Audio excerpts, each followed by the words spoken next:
ঈদ আসলে সবাই চেয়ে থাকে যে ইতিয়াপা কি নিয়ে আসলো। তা আজকেও দেখতে পাচ্ছি আপনার সাথে বড় গরু। জি, আমরা রাজাকে নিয়ে আসছি। রাজা? জি। এটার নাম কি রাজা? জি। এসে রাজা বাবু থেকে শুরু করে হাঁটি হাঁটি পাপা করতে করতে 2025 সালে কেন্দ্র করে আসছি। নাম তো একটা থাকতেই হবে। যাক, রাজা আমরা দেখতে পাচ্ছি রাজাকে। গরুটা তো মাশাআল্লাহ। এই রাজার ইতিহাসটা যদি একটু বলতেন। আসসালামু আলাইকুম সুপ্রিয় দর্শক মণ্ডলী, আশা করি আপনারা ভালো আছেন, সুস্থ আছেন। দর্শক বন্ধুরা, আপনারা দেখেই খুশি হবেন কার সাথে আমি দাঁড়িয়ে আছি।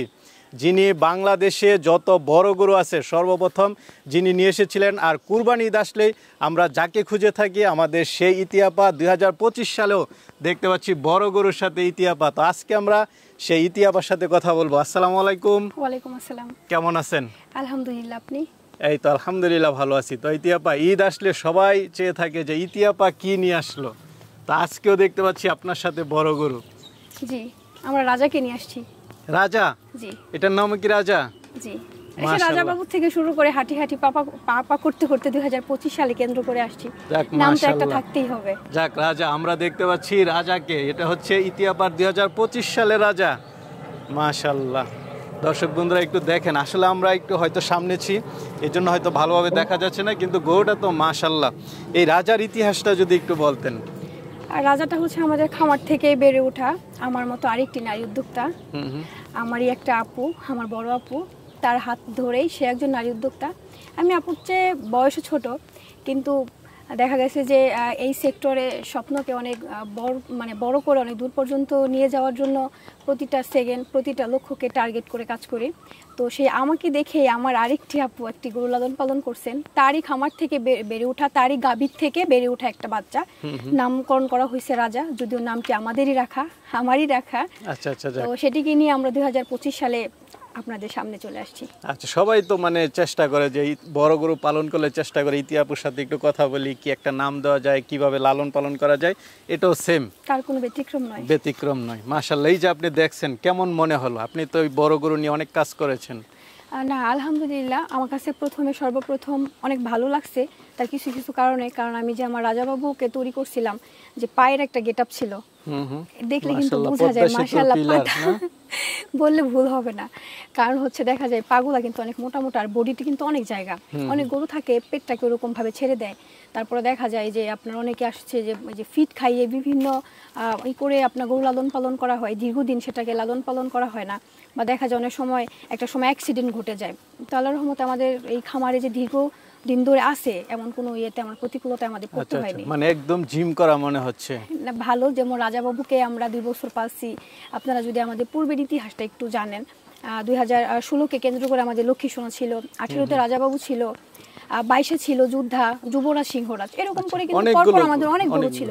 আর আপনারা এমনটি জানেন যে এমন কোনো হৃদয় বিদারক ঘটনা আমাদের খামারে ঘটেনি যাকে আমরা কোরবানিকে টার্গেট করে পালন করছি যে সেই গরুগুলোর সমস্যা হয়েছে। প্রত্যেকটা গরুই আমরা 2 বছর অধিক করে লালন পালন করছি। তো এটাও তার ব্যতিক্রম নয়। এবার 2025-এ বড় গরু আপনি কেমন দেখতেছেন, বা বাংলাদেশ কি অবস্থানে আছে? আসলে বড় বড় এর আগের বছরগুলোতে অনেক ছিল, এবারও যে নেই সেগুলো না, কারণ অনেক আছে বিক্রি করতে পারে নাই, অনেক আছে যে একটু ক্ষতিগ্রস্ত হয়েছে খামারিরা। কিন্তু কুরবানির বড় গরু ওই পরিমাণ এখনো মনে হয় সোশ্যাল মিডিয়াতে তেমন একটা বের হয় নাই, কিন্তু যেগুলো আসতেছে কিছু আছে পূর্বের গরু, আবার কিছু আছে যে নতুন গরু খামারে ছিল 25-এ রানিং হয়েছে, তেমনটা দেখা হচ্ছে।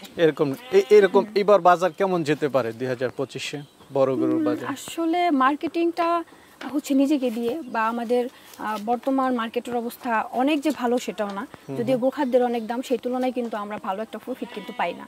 তো আমরা আশাবাদী, কারণ আস্তে আস্তে অনেকটাই বড় গরু কমে যাচ্ছে। একটা সময় আরো থাকবে না, কারণ দেখা যায় যে পর্যায়ক্রমে এগুলা বড় গরুর প্রতি থেকে মানুষের একটা অনীহা চলে আসছে।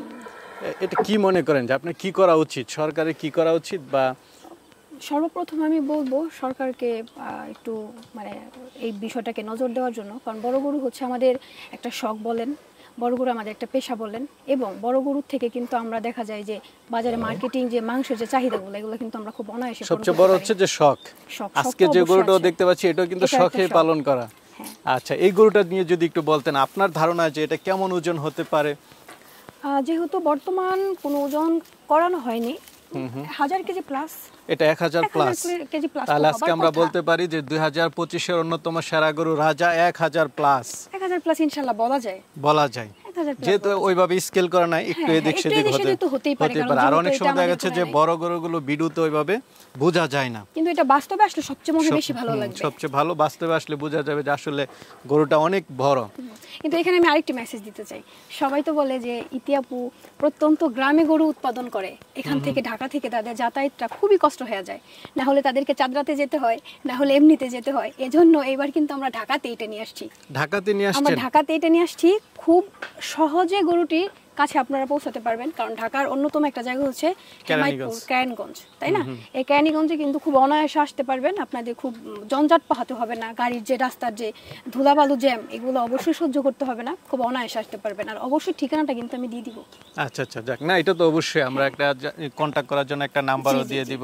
আর আপনি বলছিলেন যে আপনার এক আপু এই গরুটা আপনার সাথে শখ করে পালন করেছে, ওই আপুকেও একটু আসলে আমরা দেখতে যাচ্ছি। আমরা একটু দর্শক, উনি হচ্ছে আপনার সেই আমার সেই বড় আপু। বড় আপু। ওয়ালাইকুম আসসালাম। কেমন আছেন? এই তো আলহামদুলিল্লাহ ভালো আছি। তো আপনি এই গরুটা পালন করেছেন, আপনি আসলে কিভাবে বড় গরু পালন করতে উদ্যুক্ত হলেন? না, আমি প্রথমে যা দেখেছি ইতি আপুকে দেখে আমার এই শখটা জাগা। তারপর ইতি আপুর কাছে যাই, আমি যাওয়ার পর কিভাবে বড় গরু পালন করতে হয়, কিভাবে কি এটা আপনার এটাকে যত্ন লালন পালন খাবার দাবার কিভাবে কি দিতে হয় সবটাই ইতি আপুর অবদান। উনি বলতে ওনার উৎসাহ নেই আমি আর কি আগেবারে রাজা কিনে 2025 সালে আপনাদের সামনে হাজির করছি। আচ্ছা আচ্ছা, ইতি আপু তো আগে অনেক বড় গরু পালন করেছে, আপনি দেখেছেন, সেখান থেকে ইচ্ছা হলো। আচ্ছা, এই যে পালন করেছেন, রাজা তো মাশাআল্লাহ পুরাই রাজার মতো হয়েছে, কেমন লাগতেছে আপনার? খুব ভালো লাগতেছে, নিজের কাছে ভালো লাগে, অন্যের কাছে কি বলতে পারি না, কিন্তু আমি অনেক গর্ববোধ করি যে আমার খামার থেকে এরকম একটা বড় ইতি আপুর মতো একটা গরু বের হবে। আসলে এটা ভালোবাসার একটা জায়গা। তো আপু, এই যে আপনারা গরুটা পালন করেছেন রাজাকে, কতদিন যাবত পালন করেছেন? এটা প্রায় 4 বছর যাবত আমি লালন পালন করতেছি এটাকে। 4 বছর যাবত? মাশাআল্লাহ। কত ওজন হয়েছে আপনার, কেমন ধারণা? আপনার যে রকম স্বপ্ন দেখেছেন সেই রকম হয়েছে কিনা? হ্যাঁ, আল্লাহর রহমতে ওই রকমই হয়েছে আপনার।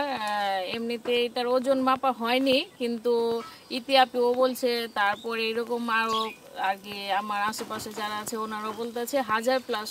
1000 প্লাস। কিভাবে লালন পালন করেছেন আপনারা জানেন কিছু? আপনি কিভাবে মানে খাবার দাবার? হ্যাঁ, খাবার দাবার এইখানে, এইটা মূলত আমার বাড়ি, আমার ফার্মের বাড়ি, এটা আর কি একটা বাংলো বাড়ির মতো। এইখানে আপনার আমার জমি আছে, এইখানে আপনি নিজস্ব জমিতে আপনার ঘাস উৎপাদন করে ওইগুলাকে আপনার আরো আপনার মানে খাবার দাবার দিয়েছেন, পাশাপাশি দানাদার খাবার দিয়েছেন। এরকম গরু তো অবশ্যই দানাদার খাবার লাগবে। হ্যাঁ, দানাদার খাবার তো অবশ্যই লাগবে। এইটার পিছনে আমার অনেক বুঝেনি তো 4 বছর যাবত যেহেতু লালন পালন করতেছি। কেমন তা আপনি কেমন দাম চাবেন আপনার এই গরুটা? এইটা যেহেতু ইতি আপুকে দিয়ে করা, দামটা ইতি আপুই বলে দেবে আপনাদের সবাইকে যে কত হইতে পারে। আচ্ছা, আপনারও তো একটা ইয়ে আছে, কেমন চাইতে পারেন? আর ইতি আপু আপনার উপর ছেড়ে দিয়েছে, কি বলবেন? এখন আসলে সবকিছু কুরবানির জিনিস হচ্ছে কখনো আপনার ওজনে বাইরে বিক্রি হয় না, এটা আল্লাহর রাস্তা কুরবানি দেওয়া হয় আল্লাহকে খুশি করার জন্য। সেখানে কিন্তু আমাদের আবার ন্যূনতম একটা তো দাম চাইতেই হবে, তাছাড়া ক্রেতারা কিভাবে আবার দাম বলবে। তো যেহেতু 1000 কেজি প্লাস, আমার আস্কিং প্রাইস হচ্ছে 11 লক্ষ টাকা। 11 লাখ টাকা? 11 লক্ষ টাকা। কিন্তু মার্কেটে যে ব্যবস্থাপনা বা মার্কেটের যেভাবে চাহিদা অনুরূপ যাচ্ছে আশানুরূপ, আর সেরকম একটা ন্যায্য মূল্য আমরা আশাবাদী। হ্যাঁ, কিন্তু আমরা এটার প্রাইস রাখছি 11 লক্ষ টাকা। 11 লাখ টাকা। আচ্ছা আচ্ছা, যাক, খুব ভালো লাগলো যে 11 লাখ টাকা হচ্ছে যে এটা চাওয়া দাম। আসবে, দেখবে, শুনবে, তারপরে তো এটা কথা বলবে, তারপরে নিয়ে যাবে। মাশাআল্লাহ, অবশ্যই হবে। ভালো থাকেন, সুস্থ থাকেন, আবার দেখা হবে। আল্লাহ হাফেজ।